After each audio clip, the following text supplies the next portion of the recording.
speaker spoke about the effect for Europe, and we will be affected by the election. The question is how far and in what respect we will be elected. Many citizens today, also in European countries, think there is not much change if a president or a government change, because there are so many conditions, so many interconnectedness where they have to react in a similar way. And therefore, many people who are still in love with President Obama are, of course, disappointed that some of the things he promised he has not done. But probably because in the environment, including the environment from the Congress, it was very difficult to do. So one of my questions to Mr. Daley would be, would there be more strength to President Obama after the re-election, or is, with a Congress which may be not favorable to him, is it still very hard for him to promise or to go in the way he promised? Secondly, on the economic field, here I must confess, I'm a very strong critic of an extreme austerity policy we do in Europe. We left Obama alone. Obama tried to produce economic growth. Obama, like many other countries, rose the investment. But Europe was going down with the investment. Europe is in a much deeper crisis than Condoleezza Rice said today, and we did not find, from my political point of view, a real stimulus for growth, in combination, of course, with reforms which are necessary. So we made life for Obama very, very difficult. But I fear, if I look to the tax systems and tax proposals, and both sides want to reduce some of the taxes, if you reduce the taxes, especially for the rich, like Mitt Romney wants, you get less support for demand and therefore jobs. So I don't think the concept which Mitt Romney is proposing is helping to promote growth in the United States. So that would be my criticism.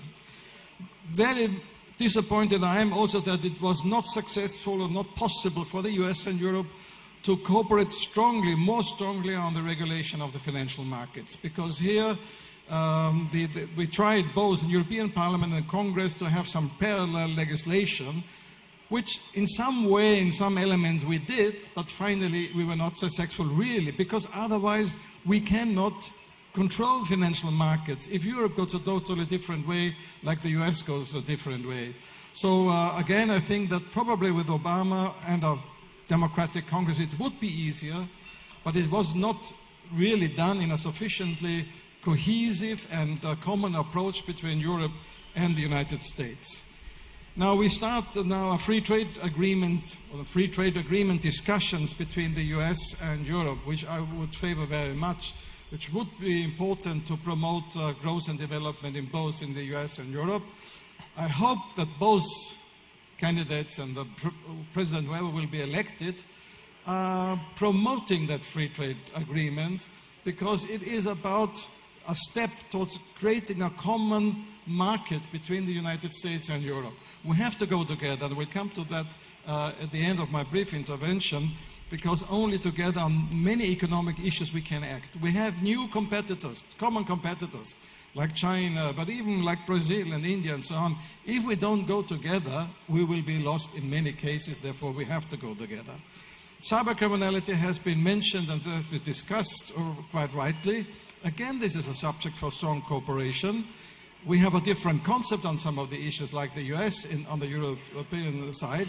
But again, we are those who have been the target of attacks most of the time, not only, but basically. And if we see now the criminal attacks against the US embassies, and today also against the German embassy in one of the Arab countries, we see how very similar we are the target of certain people, certain groups, and how we have to defend our common interest. Now, on foreign security policy, again, I think Europe is more, even not only socialists and Democrats, but Europe is more on the side of Obama in the skepticism about military intervention. I don't say it should be avoided at any cost. Some military intervention are necessary, but we've seen the high costs of military intervention, especially if it's done unilaterally, and therefore I think to be more skeptic, it would be absolutely right to set much more on diplomacy, on pressure, political pressure, even if we cannot succeed. And we deplore very much the situation in Syria. But if we look to Iraq, the enormous costs, and still how many people are killed today, we see the limit of such military intervention. On Middle East, and I will come very soon to the end, on Middle East, I think we are closer, in general, Europe, closer to the Obama's concept. We are disappointed that what Obama promised did not follow with implementation in the Middle East. We would have seen or liked a much more active Middle East policy also by the Obama administration. But nevertheless, I think our common lines in the Middle East are very similar.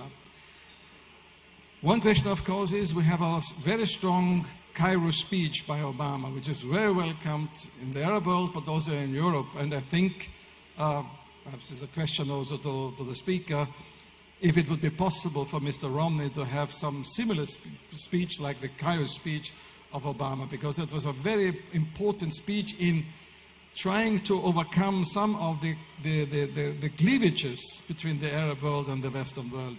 That the extremists don't like it, that Al-Qaeda doesn't like the speech, I can understand, but I think it is up to us. And the last point, Condoleezza Rice spoke about the North Stars, two North Stars, Europe on the one hand and the US. My question really is it still possible, if we see that the military importance and power is going down, and you spoke about leadership, to have two North Stars? Or isn't it our aim, not from one day to another, to have one North Star, which is closely US and Europe together? Because otherwise, if you see the development and the growth rates and whatever, also, unfortunately, the military investment in China and in many other regions, we have to work together very, very closely, so that out of the two stars, if you look at the population, we have now, I think, 7-8% of the world's population in Europe. It will be very soon 4 or 5%. I didn't compare it with the population in the US, but let's take it together and even add economic power and economic growth. Finally, we should end in having one common North Star, with all the differences we have on many fields. But on defending our common values, our common interests, I think US and Europe have to work together very closely. Thank you very much for your attention.